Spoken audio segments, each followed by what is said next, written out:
Hello, colleagues. Thank you for the opportunity to give a talk to people from a different field, from physics. Before I start my talk, I should make like disclaimer that I'm not a physics guy.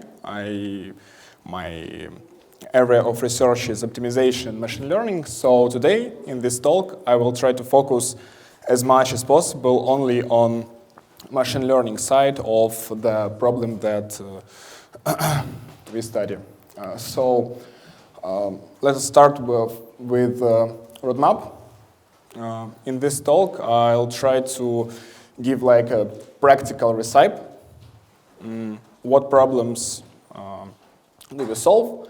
How we check the quality of models? Which architectures should we take, and etc. I'll try to put as much attention as possible to architectures and to our own experience in track restoration problem. And I'll try to use minimal theory from ML and focus only on practical side of the problem. So let us start. In ML for particle physics, we try to solve many problems. For example, identification of the track, identification of the particle, maybe noise tagging, maybe track finding, maybe something else. From the point of view of machine learning, we solve either regression, classification, or segmentation problems. And the main thing that you should know is that these problems, from the point of view of ML, differs only in objective that we minimize for the architecture. Okay, let us move on to run an example. The most part of my talk is devoted to muon track reconstruction in Baikal neutrino telescope. So we have a relativistic muon that emits Cherenkov light that optical elements in detector could detect. And our task is to recover a direction of the flight muon. Metrics that we use are angular resolution and distance error, distance discrepancy of the restored track. Okay, so from the point of view of ML, we have like point cloud, and we know that there is a function between point cloud and the track of flight muon, and we use neural networks to like learn this function. So there is a question. Why do we need ML for this problem? There are two answers. The answer number one is that ML solutions are typically faster than classical solutions based on like likelihood methods, based on statistics. And the second answer is that neural networks are designed to learn some geometrical patterns of the data. So for this problem, where we have like a point cloud and we want to learn some geometrical properties of this point cloud, it is the right solution. So we work with a cloud of hits, and each hit is a feature vector that consists of coordinates of the hit, charge, and time of the hit. So the data is usually normalized in the classic way. We center space-time feature based on the first hit in the point cloud.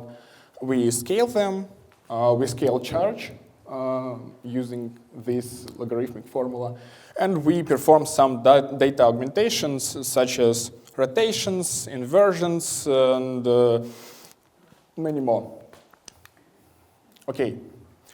The next question is, which architectures should we use to solve the problem?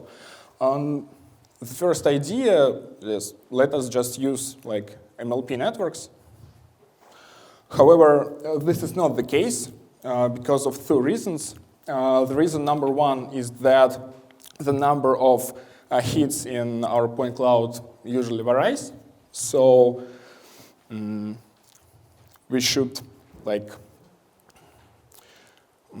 we work with input of a varying size. And the second problem with just usual middle layer, usual MLP is that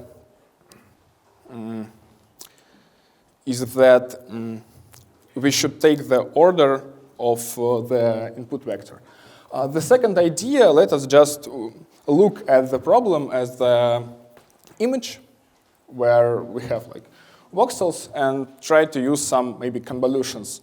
But this idea is also bad because 99% of voxels in our picture are empty, so we won't learn something useful if we use convolution networks. So the right way is to develop architectures that are built specifically for handling a set of points, just unordered point cloud. This is the first observation.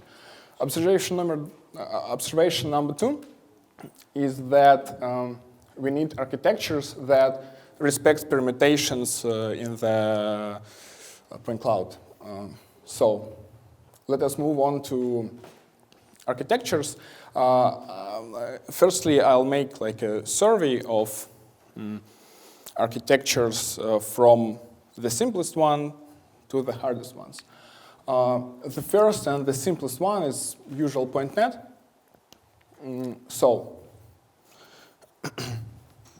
let us just consider a multi-layer perceptron phi that is shared between the hits in the point cloud. And let us apply phi to every hit in the point cloud. Oh, sorry. Phi is the dense network that transforms the input hit, the feature vector of coordinates, charge, and time, into some high-dimensional vector of features.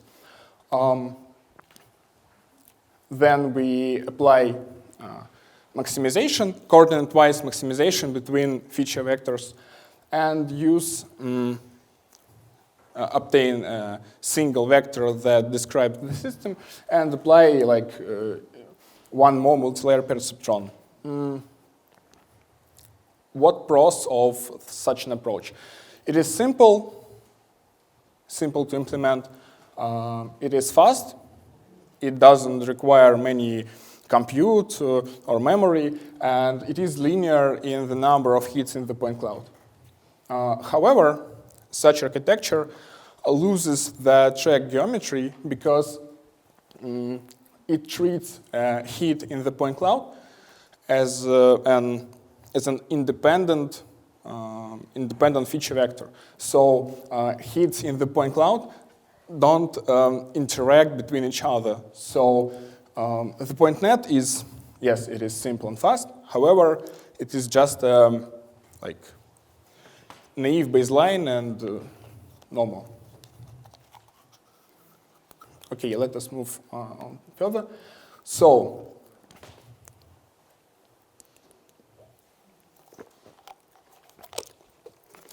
when talking about the point net architecture, we decided that its main drawback is that it doesn't account for interactions between hits in the point cloud. So the next idea is, let us use some maybe graph models.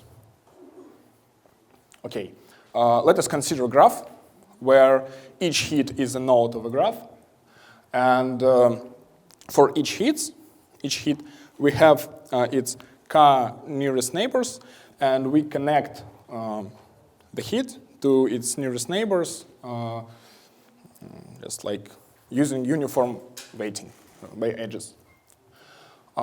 Then, for each node, let us apply an multi-layer perceptron. Let us obtain a representation for this node. Then let us compute a difference between representation for the node and for its neighbor. Let us concatenate it and move to MLP.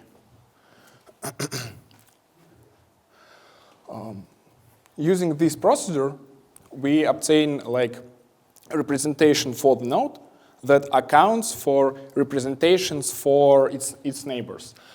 Then, for each node, we have a representation. Then we apply coordinate-wise maximum, like in PointNet. Obtain a new representation, and use readout MLP to get a prediction. Okay. Okay.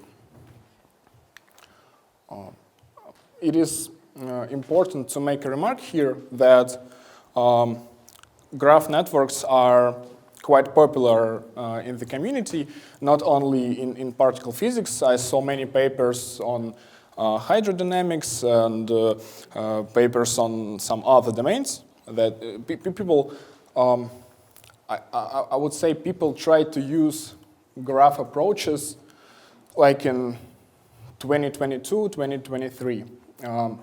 There are open source libraries that, for example, GraphNet, that you could use. GraphNet is built exactly on HConf architecture, this one.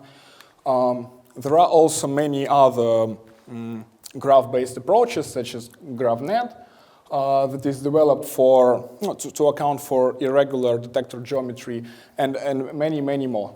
However, I wouldn't recommend you to use graph neural networks because it suffers oversmoothing, and because modern transformer-based solutions dominates over graph approaches almost in every task. So the third step, and the state of the art, is the transformer. I wouldn't dive. I will not dive into detail regarding transformer architecture. I'll just say that there is stacked layers, where in each layer you have feed-forward and attention. And I recommend you to think about it in the following way. Feed-forward is just like an MLP that helps you to transform node to its local feature vector. And attention is the model that helps node to watch over all other nodes and learn weights, weights that describes for this node how much important this node, and for this node. So to put it simply, you just use dense graph where you try to learn weights between the nodes.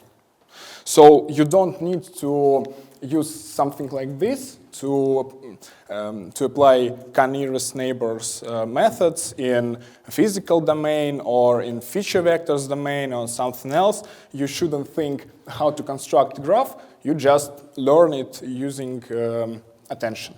So let us move on to some case study. Sorry. Let us make a conclusion about the three directions of architectures in ML for particle physics: PointNet, HConf, and transformer. So PointNet doesn't account for interaction between hits in your point cloud. However, it is cheap, and it is easy to implement.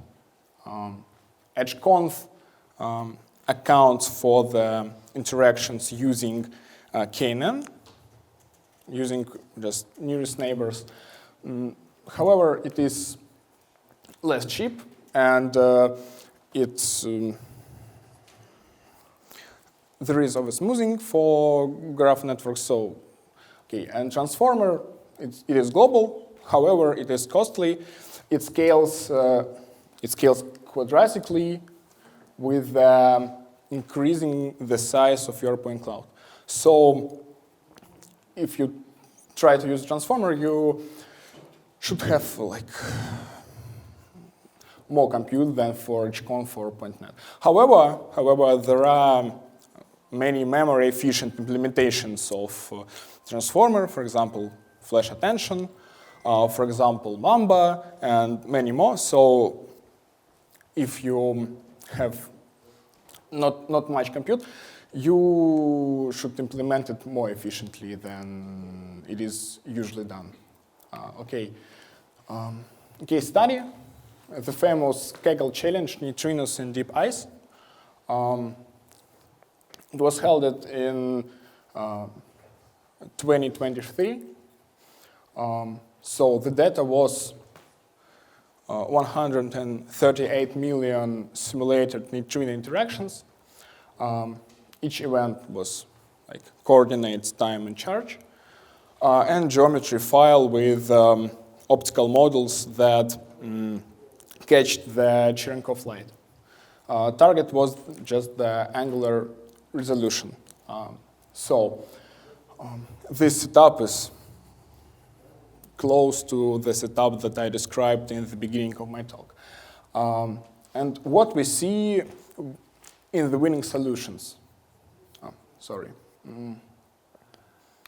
Let us skip. In the winning solutions, we see that all top 3 solutions was transformer-based. Top 1 solution just combined the ideas of graph neural networks and transformer. The top 1 solution used like HConf to obtain local features for each node, then just stacked local feature vectors and applied transformer to like to a natural language sentence. Here on the slide I have the scheme of the top 1 solution that combined HConf and transformer. What's the conclusion? The conclusion is that transformers dominate not only in like natural language tasks. Nowadays it dominates in many areas, in particle physics too, in hydrodynamics, in some medical applications, in biology. And so if we want to like construct more efficient models that could provide better quality, we should think about some modifications of transformers.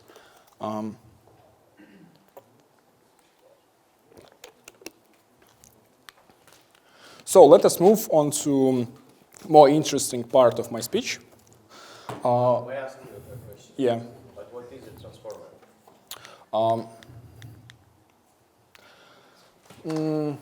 It isn't. You said that you are not going to describe things, but now it turns out to be the sense of point. To understand, I think that when we talk about some like applications and on language modeling, we can think about transformer as about a black box that consists of middle layers that are dense layers and attention. So it is just a smart combination of 2 ideas of using MLP to construct local feature vectors and attention to learn the weights between the nodes or in our graph. So just like this. Have I answered on? So is it like a specialized neural network, like convolutions and so on? There are no convolutions. Yeah, it is just specialized neural network. I think you can think about it as about CNN or LSTM or.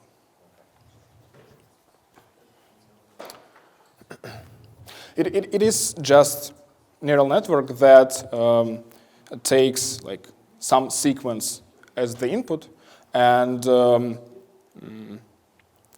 works with this sequence as like token by token, where each token looks on other tokens and decides how important are the tokens for the appearance of this token. And this is attention. And may I ask also another one regarding these winning strategies which you show for Ice Cube. Are they publicly available? Yes. Try them for. Yes. We tried the winning solution of this competition, and I'll talk about it later when I move on to like what we tried. Okay.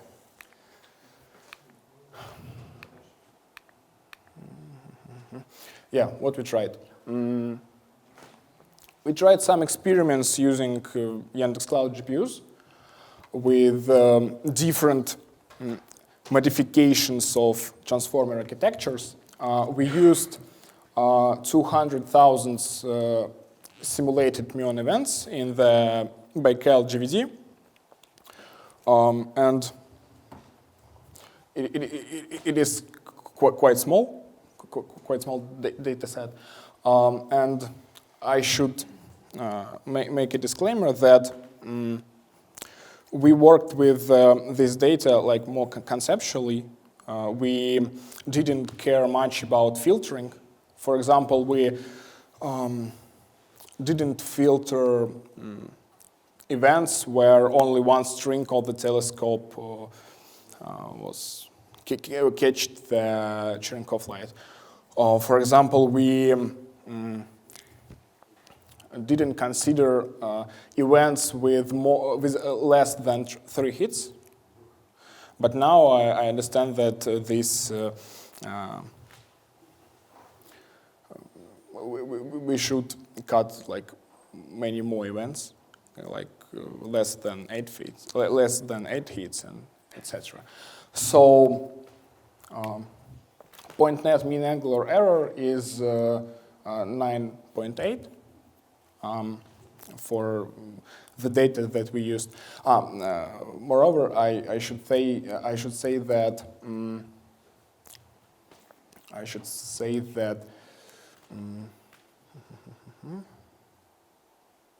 no. Yeah, let us move on further. The first idea that we tried was like the voxel transformer. In the following, I'll make like a survey on the many approaches that we tried, and we'll try to conclude about most promising and less promising directions for this problem. The first thing that we tried was voxel transformer. Okay, we have like time interval t. We split this time interval into equal duration bins. Per each bin, we use MLP plus maxpool. It is point net. We use point net to encode vectors to single representation for bin time interval, and then we use this simple architecture. We just encode our point cloud. We move it in transformer encoder here, the left part. we move it to transformer encoder, and then a single representation vector is moved to MLP, is given as input to MLP. So we also tried like equal count voxel modification. Here we split the time interval into equal duration bins. Here we sort hits by time and split it into groups of equal count of hits.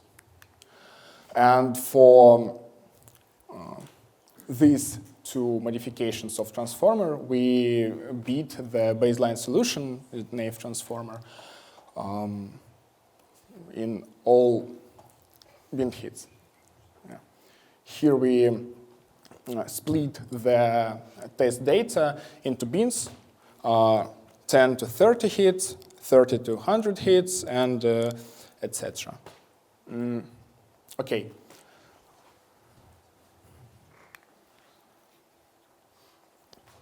What we tried also.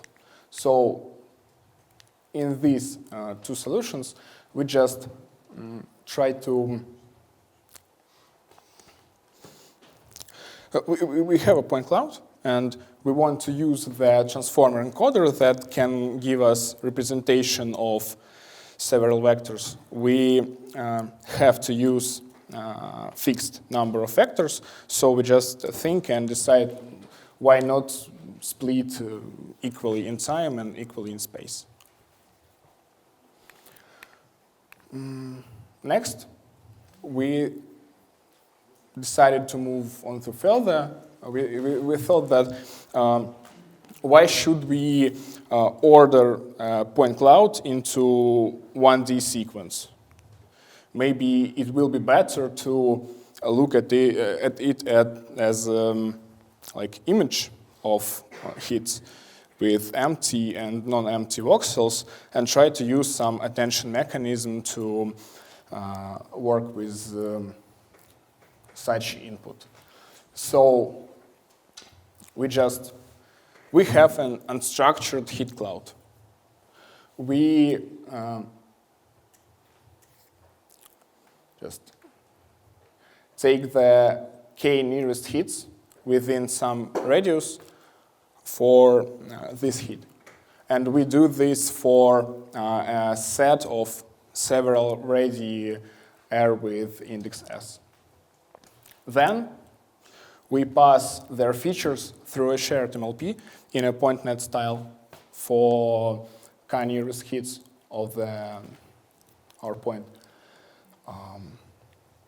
Then we obtain a 4D dense tensor on a regular grid.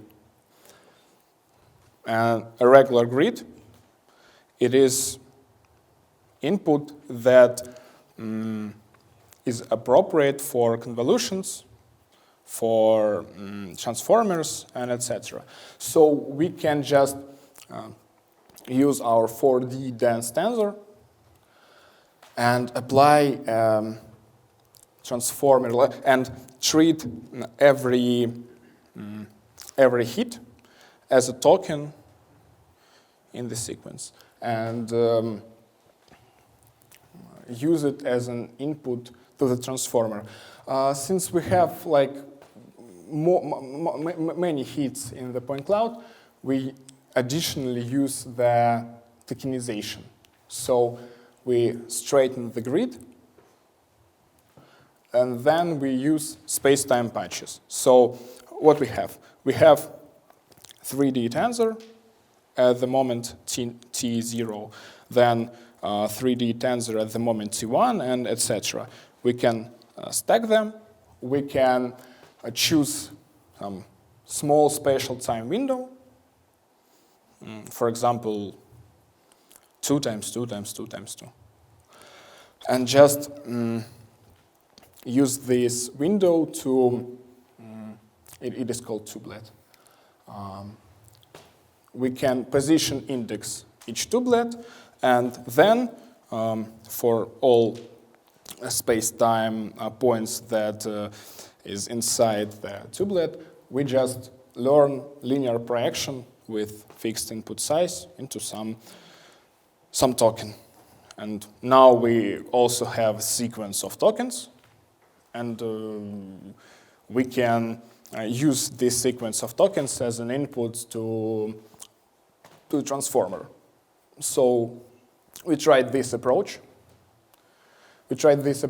And observed that it is better on our data than voxel transformer and equal count voxel transformer. So maybe the view on our input point cloud as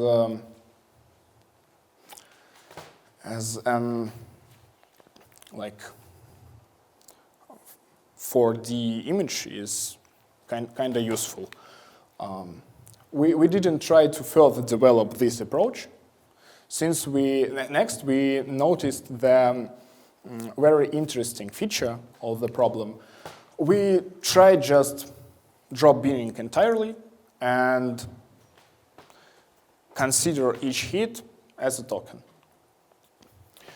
We just keep n brightest hits, order them by time, and for each hit we have 5 features, 3 coordinates, time, charge, and position.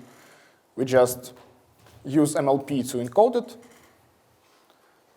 Next, for ash, the set of ash with indexes E, we use transformer encoder, overall n plus 1 tokens, then MLP and direction. So the same as equal voxel transformer, but we treat every hit as a token. And here we observe that this approach is the best. So the main conclusion that we make here is that obviously, we shouldn't try to, main practical observation that we obtained, we shouldn't treat neighboring hits and try to encode neighboring hits as a single representation vector. So we should try each hit as a representation vector, and we should work with representation vectors for every hit. Okay, well, the best idea that we obtained is multitask hit. For each hit X with index E, there is an emission point on the track where the detected photon left the muon. And we have the displacement delta, the difference between emission point and the hit coordinates. So we thought, why should we try to predict the direction of the track? Maybe we should predict, for each hit, we should predict the displacement between the track and the hit itself.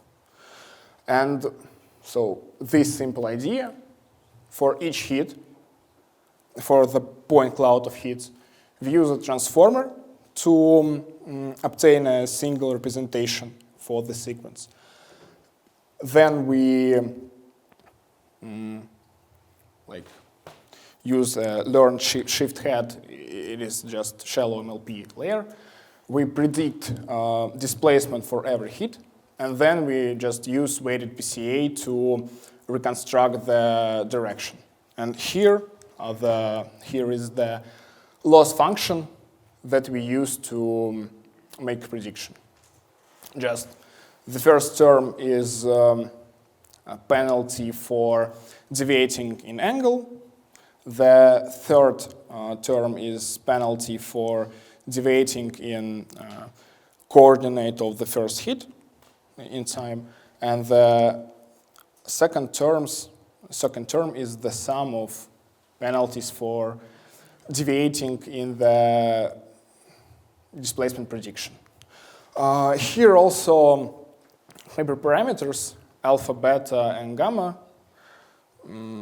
Just adjusting these parameters, we can move the priority of optimization process to one of these penalties. We use, in our experiments, the best strategy is to use just equal weighting, alpha equal beta equal gamma equal to 1.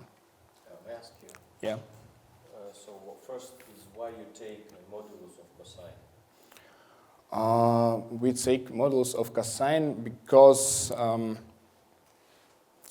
yeah, let me think.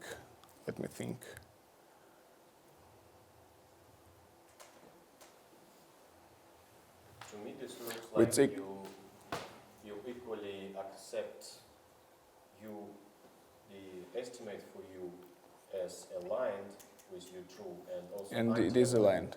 and anti-aligned, Yeah, maybe, which should make you an error. maybe. Let me check something.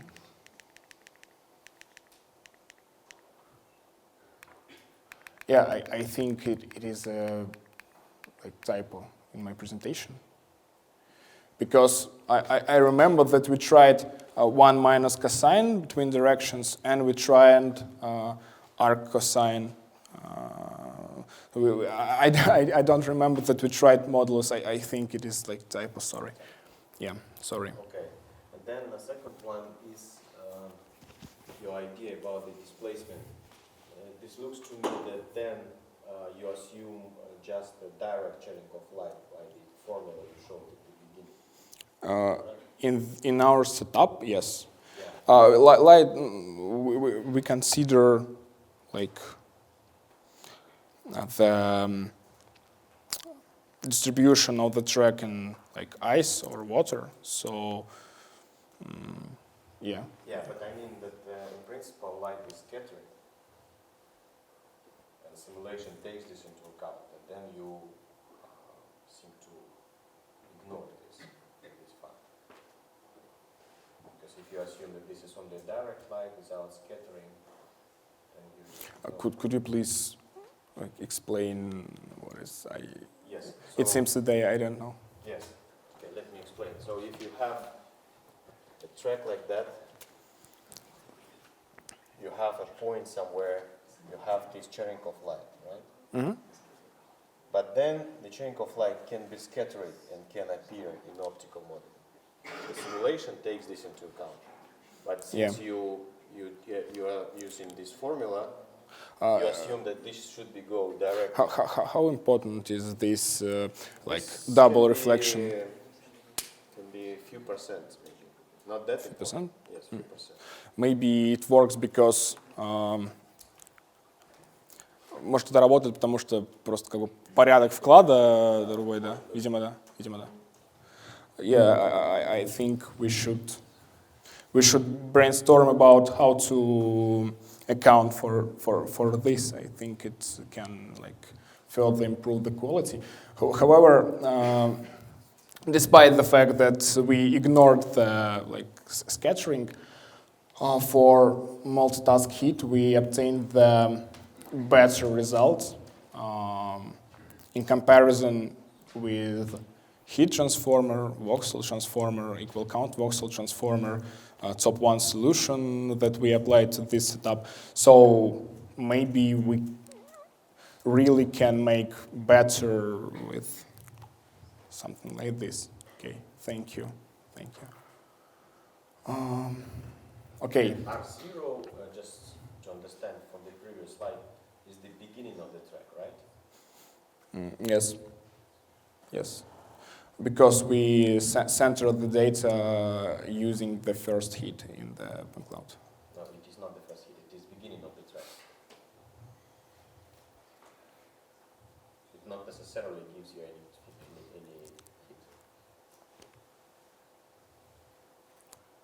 Yes.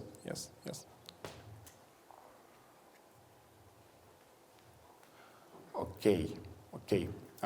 We also tried some probabilistic models. We further improved the results, but I think there is nothing interesting compared to the idea of multitask heat, which seems that should be further developed. And now, it is the batch result that we obtain for this setup. I think that we can make better if we will consider the bigger data set. Maybe if we consider more strings in the detector. So maybe I don't understand something, but as I understand correctly, in the Baikal GVD, we have several clusters consisting of 8 strings, each with 36 optical elements. Yeah, in this simulation data, we used only one cluster with 8 strings. And maybe this explains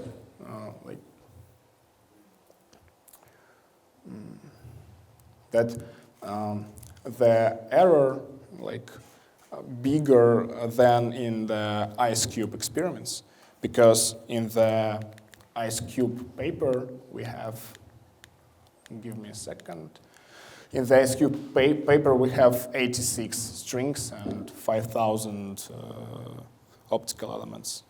So maybe this makes the difference, and maybe, not maybe, I'm sure in this that we can further improve our results if we consider bigger data set and more strings in the telescope. Okay, and if we consider more accurate filtering of broken examples with only one string that got the light and etc. Now I want to move on further and cover one more interesting setting regarding foundation models. Previously, this is not our result. This is a result from ICLR conference that took place in Rio de Janeiro a few months ago. Before, we considered that for each problem, we should train the neural network from scratch. For example, if we want to solve the classification, we should take the maybe edge-conf or point net on transformer, consider some loss function, minimize it, and obtain a learned model. Next, if we want to solve noise tagging, we should consider the different network and minimize the different loss function, and etc. However, in other domains outside of physics, there is a paradigm that is called foundation model, where we can have a single model, train it to solve some task, and then just freeze it and learn like adapters, maybe heads of the model or low rank adapters to its weight or something else to fine-tune the model to some downstream task. And recently, this was done for the models for particle physics, and I think it is very interesting result. Model that I will speak about is open source. Its weights are open source, so everyone can download it and try to use for some their downstream tasks. There are different versions of the model in the paper, like big models and small models that can be launched on laptop. Okay, different setup in the paper, but we can use this paradigm to solve not only this problem.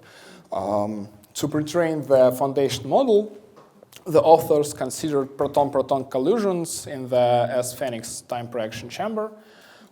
Each event is a still set of space points without time in this paper. And they used 11 million events, 3 downstream tasks, including track finding, particle identification, and noise tagging. So,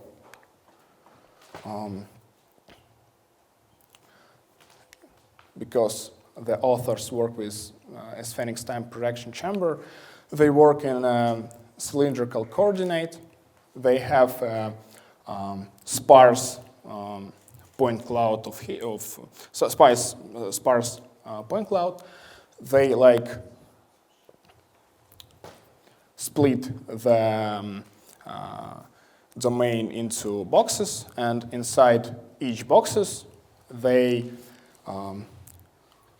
order the points outwards by r, by coordinate r. And then each box is ordered using positional encoding, like in previous models that I talked about. So, what the authors do? They consider here's the Mamba, but you can think about it as just like more efficient implementation of, more efficient modification of the transformer. The authors use this backbone to perform self-supervised learning. So for each event, the authors take the first tokens of the event, and they try to predict for each token next nearest tokens. So for each hit, the model tries to predict next nearest hits. So in other words, the model tries to like reconstruct the point cloud. After pre-training on this self-supervised task on unlabeled data, the authors obtain the backbone that could be used to, like, that could be adapted to downstream task. How can we adapt the frozen backbone? Like, in this way. So, why it is cool? It is cool because we shouldn't train the big part of model from scratch for every task. We should just consider the lightweight adapter that is easy to learn. It doesn't require much compute. And for single frozen backbone, we can solve many problems. Authors consider track finding and particle identification in this scenario. And what about the results? The main results of the paper, it is same as for the like natural language problems.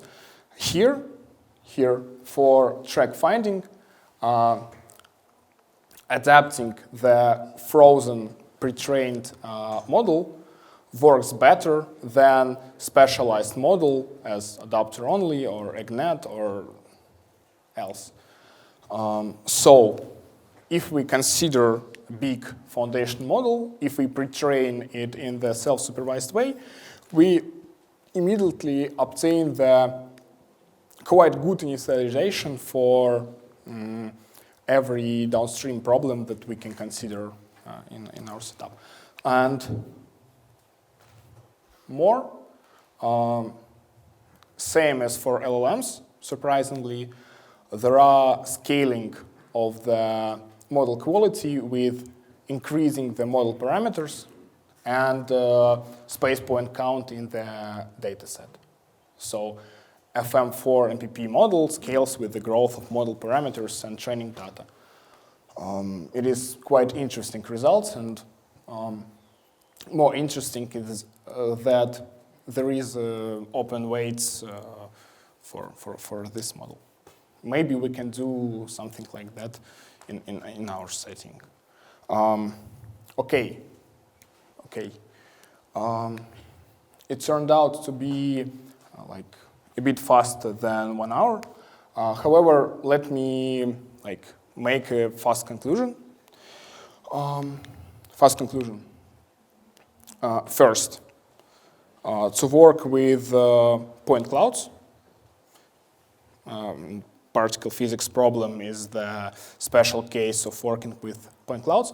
If we want to use with point clouds, we should use models that respect the interactions between neighboring nodes in point cloud. we should use models that respect permutation. Now, in this domain, transformer-based models unsurprisingly dominates other solutions, graph solutions, or even simpler ones. Like, we obtained the results that are better than naive transformer, and nowadays in the physics community, it seems that also in the particle physics, deep learning and particle physics community, is the trend to work with foundation models, is when we take the big amount of data, take big model, somehow pre-train it, and then adapt to downstream problems. And I think that this paper is not the last in this direction, and there will be many more papers on particle physics foundation models in upcoming conferences. So, thank you for the attention. Here on the slide is 2 QR codes for my Telegram and for Telegram of our laboratory. You can jump with this QR code and read if you are interested in something about machine learning and optimization that we do in our lab. So thank you. Maybe anyone has questions for me.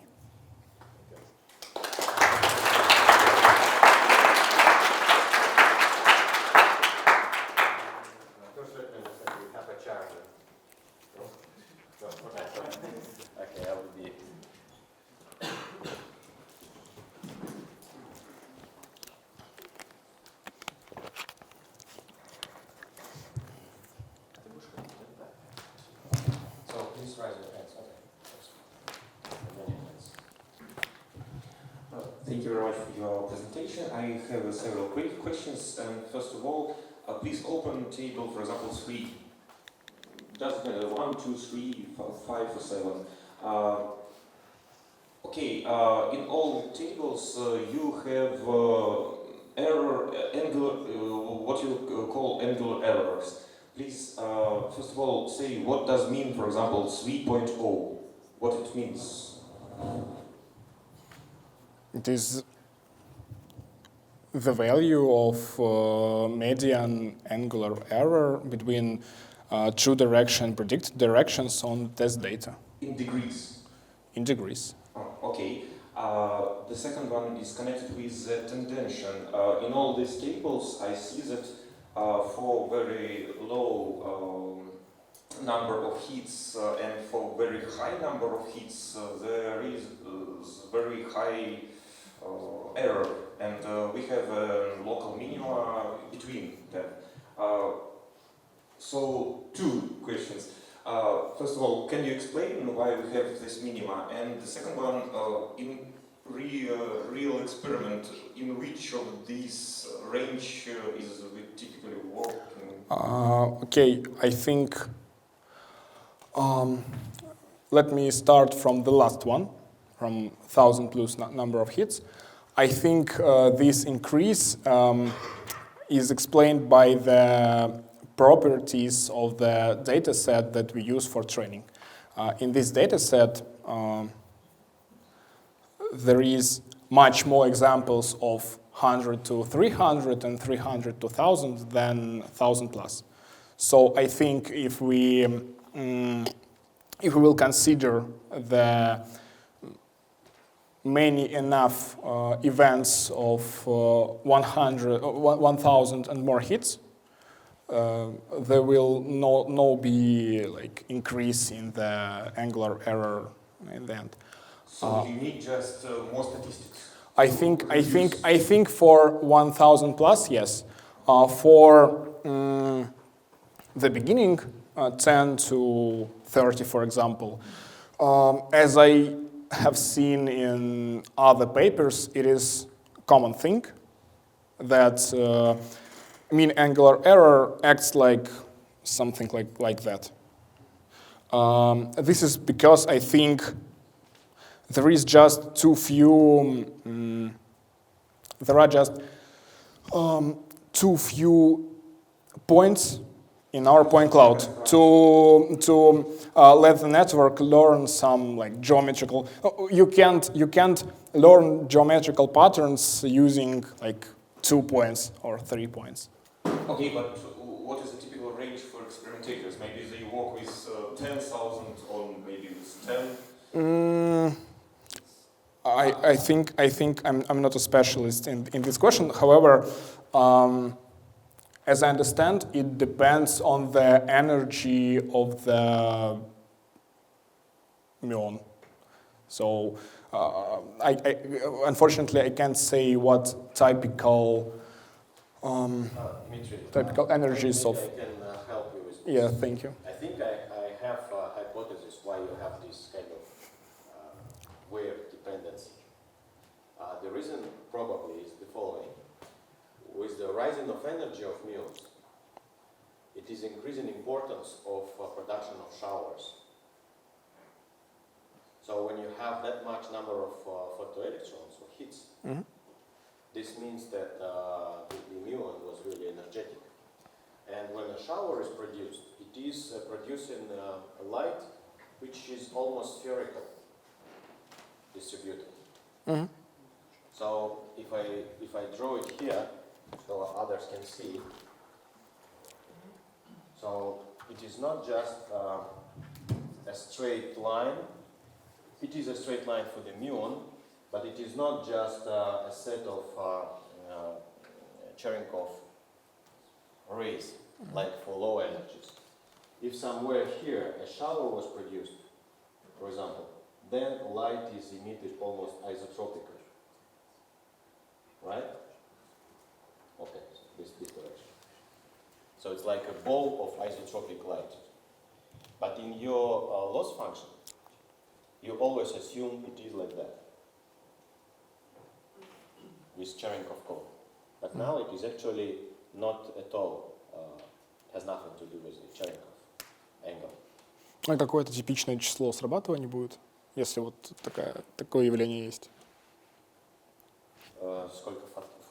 Сколько у меня сработает до хитов? Ну вот примерно начиная с энергии, скажем, 300 ГЭФ, такие события будут уже довольно часто. То есть если 100 ГЭФ у вас еще, то это больше будет похоже вот на такую модель, как вы используете. Ну, we can discuss this later.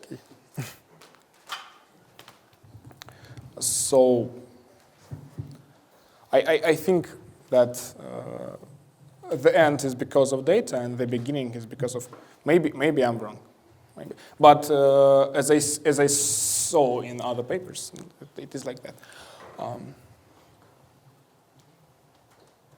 Thank you very much, Vaiko. And I have two questions. First of all, what kind of data did you use for training and validation of your network? As I remember correctly, Monte Carlo simulation of single event with a single muon flight. We didn't consider any noise. We didn't consider the cases with 2, 3, or more muons. We consider it is like maybe toy setup, but. So the primary particle is a muon or neutrino? Muon. Okay, and the second question, in one of your slides, you mentioned the position error of the track. I wonder how you define this position error. Using the first hit in time. If you mean R. Post error. R, the first hit in time. So this is the difference between the first hit in time and what?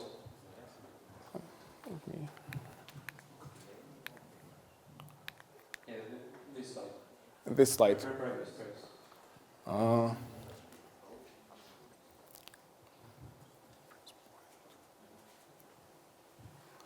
It is not the first hit, obviously. It is the, like, we have the true trajectory of the true line. Is the first point on this line and first point that we predicted. Okay, thank you. Let me also comment on that. Actually, the first point is a very auxiliary thing. Just let me explain this. So if you want to define a track in 3 dimensions, you can start at T0 here, R0, right?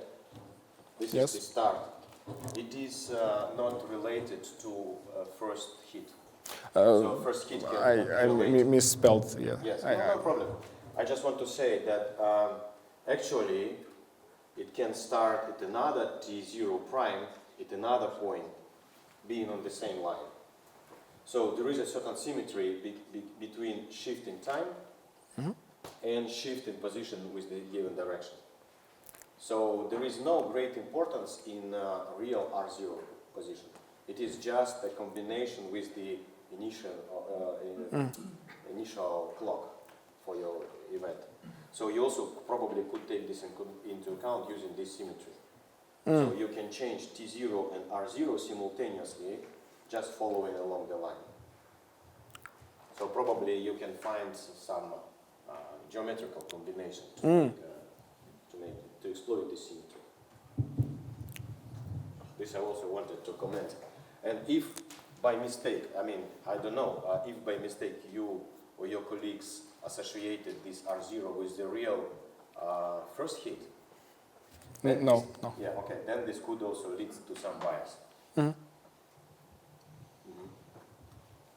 Thank you for the lecture. I have a question. I'm not a specialist in machine learning. How much is cheaper or more efficient than traditional algorithms? You mean cheaper in training or in inference? Let me explain. Not only in this domain, but generally in physical domain. The paradigm is as follows. Let us spend many time to learn the model, and then predict the new events or new physical systems, parameters of outputs of new physical systems way faster than traditional methods, way faster. I don't remember what here, but in computational hydrodynamics, the gap is like several orders of magnitude in inference time. But to learn the model, of course, it is slower than use some traditional scheme to calculate solution. But deep learning models, they can generalize across different point clouds, for example. Yeah. Okay, thank you.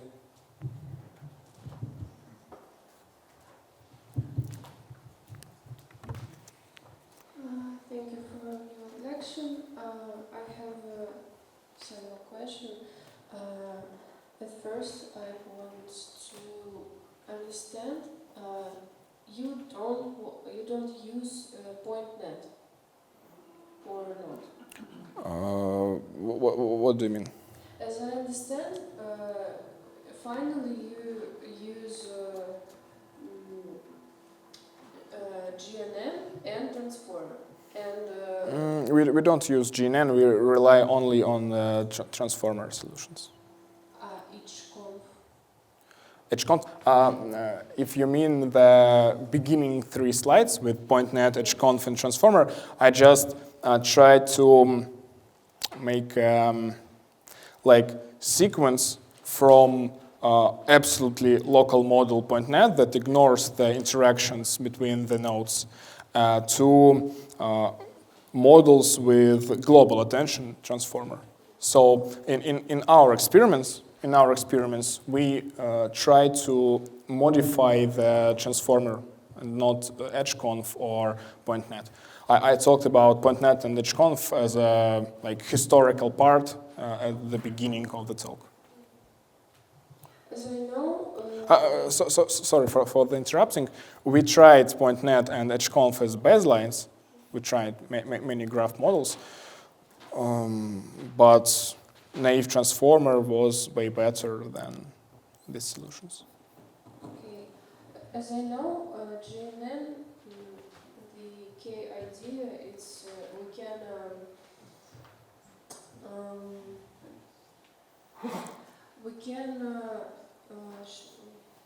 sorry. Мы можем на русский перейти, если... Мы используем данные, смотрим на данные как на граф, то есть мы преобразуем Да. вот эти линии, Да, и это в GNN. да. А как это происходит тогда, когда вы это используете? Смотри, в трансформере тебе просто нужно, по сути, подать на вход какую-то одномерную последовательность. Вот. И вопрос исключительно в том, как ты свой вход, будь то, я не знаю, если не про физику, картинка, например, или если про физику, то облако точек, как ты свой вход преобразуешь в одномерную последовательность, чтобы ее передать в трансформер. Вот. То есть там по факту у тебя нету необходимости какой-то граф строить, вот как там в EdgeConv ты GNN, ну, используешь KNN, чтобы найти ближайшие там соседи либо в пространстве признаков, либо в физическом пространстве исходном, либо еще что-то. Здесь у тебя просто, по сути, облако, которое вытянуто каким-то образом в последовательность, ну, токенизировано, то, что называется. Вот. И у тебя просто, ну, фактически каждый токен смотрит на каждый токен, и все. И типа у тебя есть в трансформере feedforward, который из, грубо говоря, токену сопоставляет какое-то локальное представление. Ну, грубо говоря, он просто гоняет локальное представление. И attention, который по факту для данного токена смотрит, насколько на него повлияли все остальные токены. Вот каждый из всех остальных. То есть по факту на трансформер можно смотреть как, на attention, можно смотреть как на GNN, на полносвязанном графе с обучаемыми весами ребер. Ну, типа что-то такое, да.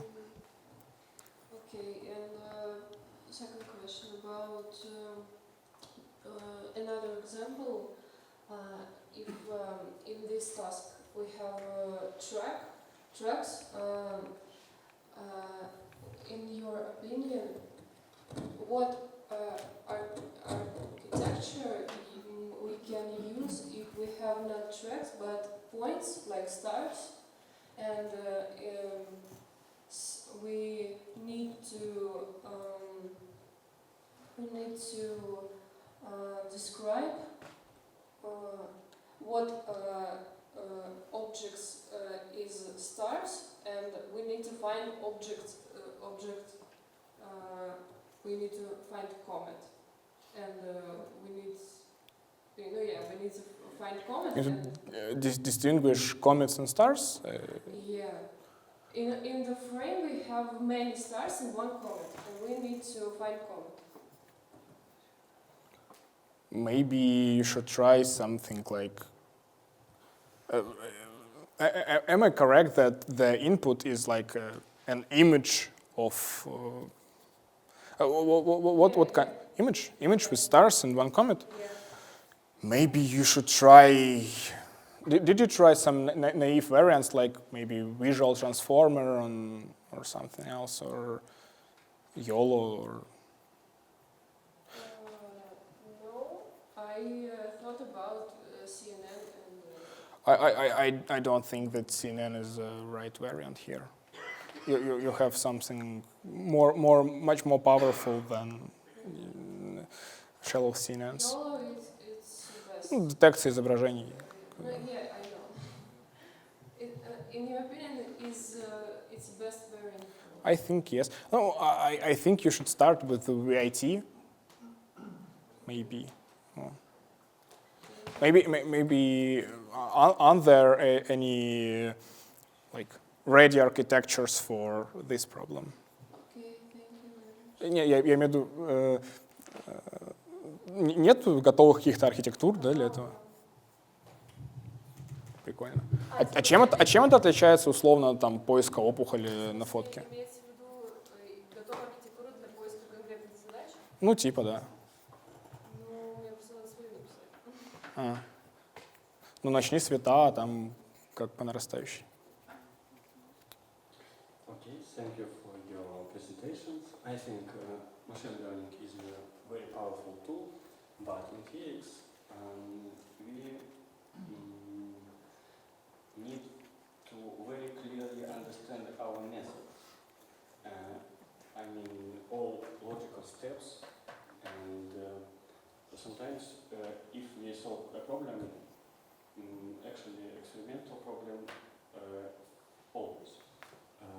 When the answer is 3, it is not enough for us.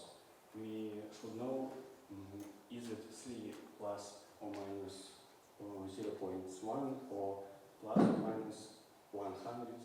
So, as I know, you just train your model on some data, and after that, your model can predict something. But it works like black box, and how we can trust you, or how we can live with it. I agree that it is a black box approach. I have nothing to say against this statement. However, I would say that in other domains, for example, in LLMs, for example. Sorry for the LLM example. For example, in LLMs, they are not such black boxes earlier. We have like direction of interpretability. We can, мы можем в модели находить какие-то словно куски, которые отвечают за какие-то ее поведенческие черты характера. Мы можем ее раскладывать прямо в какой-то граф и смотреть, как ее там, фичи гоняются по этому графу, и там, какой вес приводит к чему в итоге в ее ответе. Здесь пока такого ничего нету. Вот. Но хочется верить, что это вопрос времени, тут какая-то интерпретируемость наведется в какой-то момент. Вот. Ну, кроме того, всегда есть ведь штуки типа uncertainty и прочие, которые позволяют не просто, ну, это как такое наивное приближение, да, не просто из модели получать ответ, но еще и там, измерять ее неуверенность или уверенность в этом ответе. Вот. А так, ну, да, это правда, ну, то есть это черный ящик.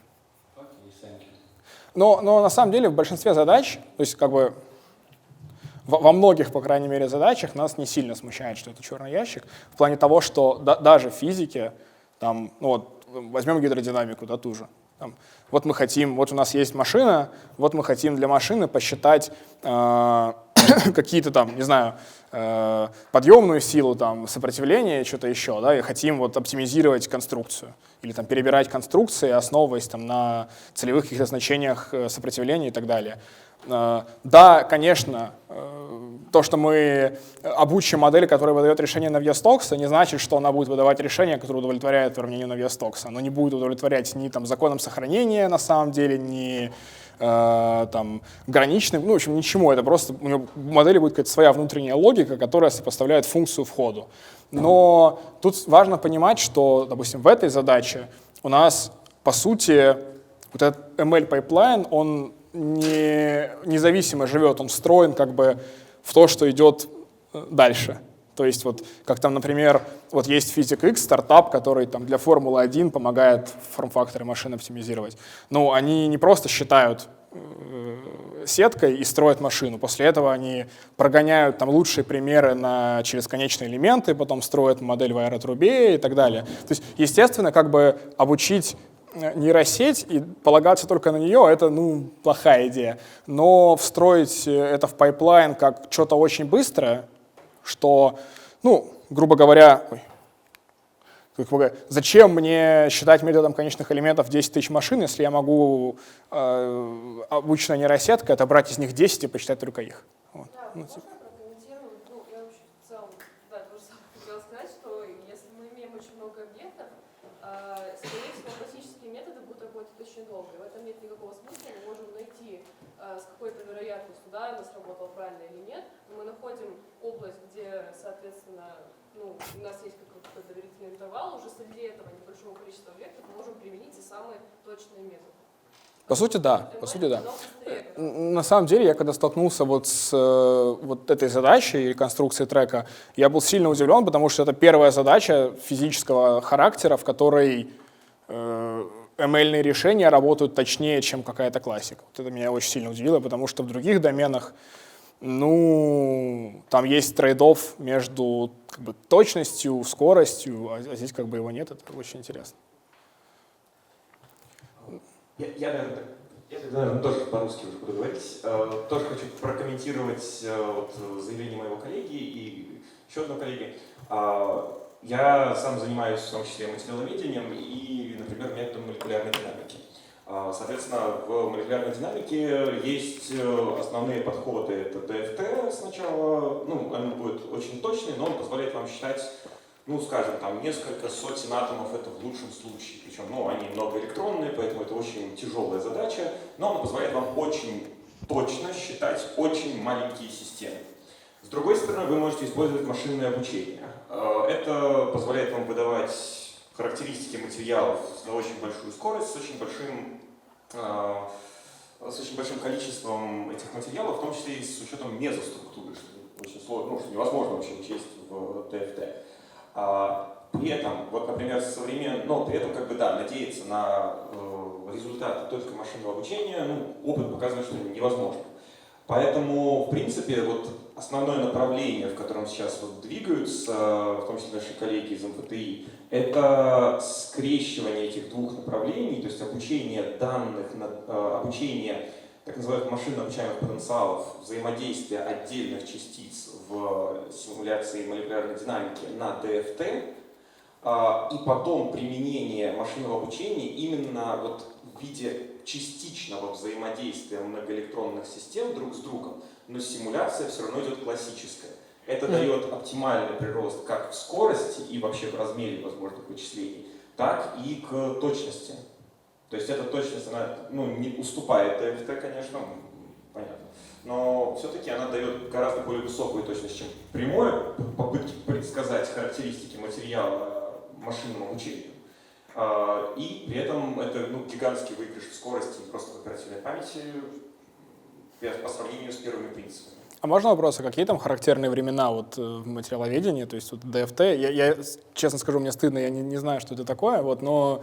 Ну, ДФТ это статические задачи. Вот, в принципе, вот на обычном ПК вы можете моделировать молекулярную динамику десятка тысяч молекул в пределах, ну, где-то наносекунд. Ну, за время тоже где-то порядка, ну, суток, плюс-минус.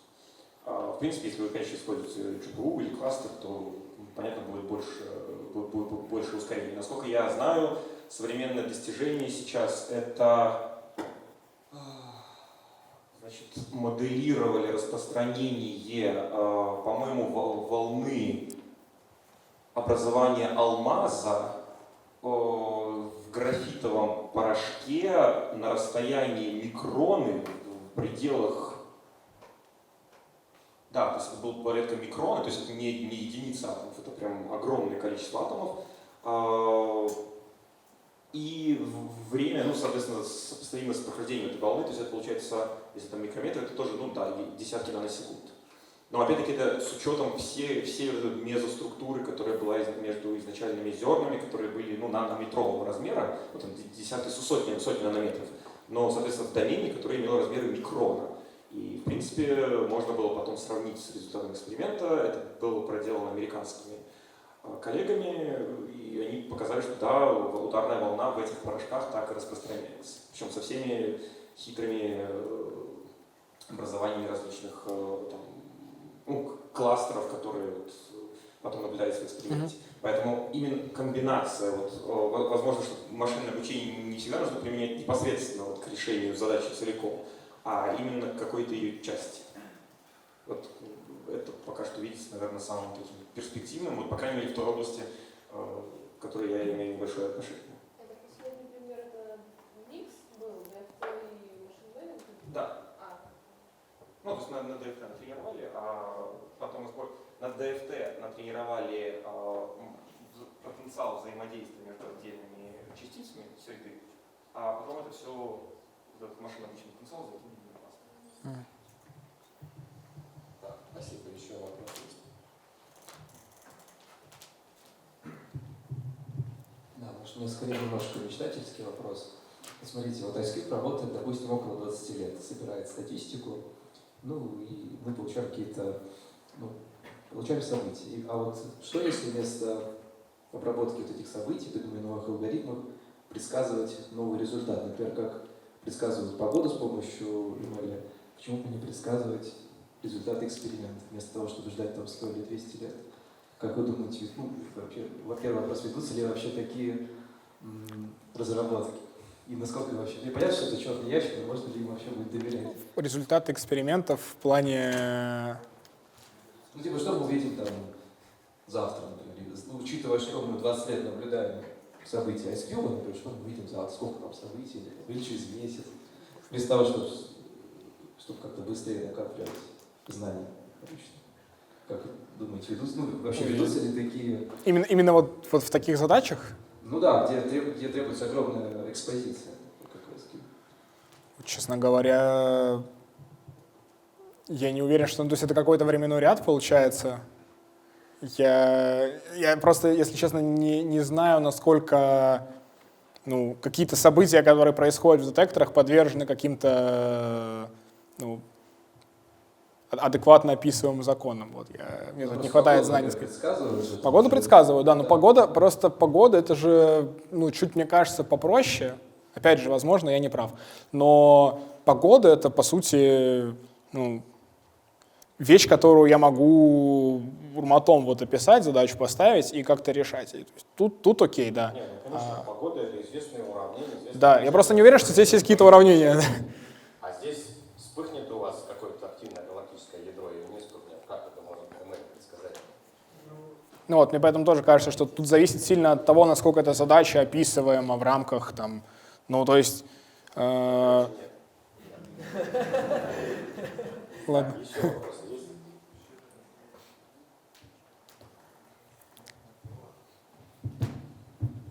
Спасибо большое за лекцию. Я тоже не, так сказать, сильно шарю за машинное обучение. Можно, не знаю, практически или теоретически в трансформер еще прикрутить пин, то есть сделать его физически информированным. Прикрутить что? Совместить архитектуру трансформера с лоссом, который будет основан на каких-то физических... Это же есть, физически информированные сети. Это парадигма года с 18-го в сообществе существует, она довольно старая. Но это, опять же, касается, когда мы условно знаем вид уравнений, которые нам описывают задачу, знаем, какие граничные условия стоят и так далее. Тогда просто по факту в лосс пихается сумма МСЕшек, квадратичных ошибок, аппроксимации, условно, у нас есть урмат, у нас есть оператор дифференциальный, который задает нам уравнение, оператор, который задает нам граничные условия, условно, да. Мы запихали невязку этого оператора по норме, запихали невязку этого оператора по норме, просто просуммировали. Эту штуку мы начинаем минимизировать. Это очень сложный процесс с точки зрения оптимизации. Такие сети обучать, это крайне сложно, там много работ про это есть. Но, опять же, если так сделать, то это не будет давать никаких гарантий, что я решил уравнение. То есть мы даже проверяли эти вещи, то есть если что-то такое делать, и потом проверить, выполняется у меня какой-нибудь закон сохранения, не выполняется. Это нужно просто отдельно в лосс запихивать сохранение, эти все законы. Поэтому такое есть, можешь погуглить Physics Informed Neural Networks. Там очень много. Скорее спрашиваю, например, вы не пробовали Здесь? А здесь не получится, потому что здесь нету PDE-шки, которая описывает мне то, что происходит. Здесь нужно, здесь задача немного другая. То есть здесь же задача состоит в том, чтобы у меня, когда событие произошло, я какие-то хиты наловил, я должен восстановить трек. Это разговор немножечко не про то, это разговор про обобщаемость. А здесь доминирующий подход — это просто дать сетке посмотреть на много примеров и доверять тому, что она будет выдавать. И это лучше работает, потому что вот физически информированные, они немного для другого нужны. Они нужны для того, чтобы там обратные задачи решать какие-то или там вот что-то такое делать. Вот. То есть они под одну систему. Ты обучил ее, она что-то выдает, как бы, но она не обобщается. А оператор, он обобщается. И тут как бы в этой задаче просто важнее обобщаемость. Спасибо большое. Да, спасибо. А у меня вопрос насчет данных, которые вы использовали для тренировки. Вот, там шумы присутствуют? Не. Тут это пока такой игрушечный пример, в котором нету шумов и нету нескольких частиц одновременно. То есть нет пролетов нескольких. Но это... Да. Но потенциально вот в рамках того, что я в конце рассказывал, я вот ровно за этим это говорил, что по факту нам современные какие-то достижения в ML позволяют иметь какую-то модель, какое-то тело модели и дообучаемые адаптеры на... То есть, по сути, кажется, что довесить в эту задачу какое-то устранение шума — это вопрос технический, он должен довольно легко решаться. Ну, просто тот же уровень шумов, он там от сезона к сезону меняется довольно сильно. И насколько это будет, ну, если вы интонируете на одних условиях, и нужно ли будет там под каждую ситуацию заново адаптировать? У меня есть подозрение, что это будет хорошо довольно обобщаться. Ну, потому что сетки же, они вообще довольно хорошо умеют всякие паттерны выделять, и они какие-то такие аномалии довольно хорошо фиксируют. Вот. Мы не пробовали, поэтому точно не могу сказать, но ощущение есть, что вот что-что, там, если данные будут шумами, это точно будет нормально работать. Ладно, хорошо, спасибо. Да, еще вопросы есть, ребята? У меня есть комментарий по поводу прогнозирования вот результатов экспериментов. Там, конечно, просто есть это все как бы случайные события, но они же поддаются статистическим законам, и вот эта штука, она может не только машинное обучение используется еще другие методы, типа фрактальные методы, которые ищут вот эти аномалии, и машинное обучение тоже может искать эти аномалии в данных, которые как раз таки, предвестники каких-то событий аномальных, условно говоря, да, что будет завтра. То есть это на самом деле, по-моему, насколько я знаю, ML решает такие задачи. ML решает такие задачи, да, но это просто немножко out of scope, поэтому я про это не стал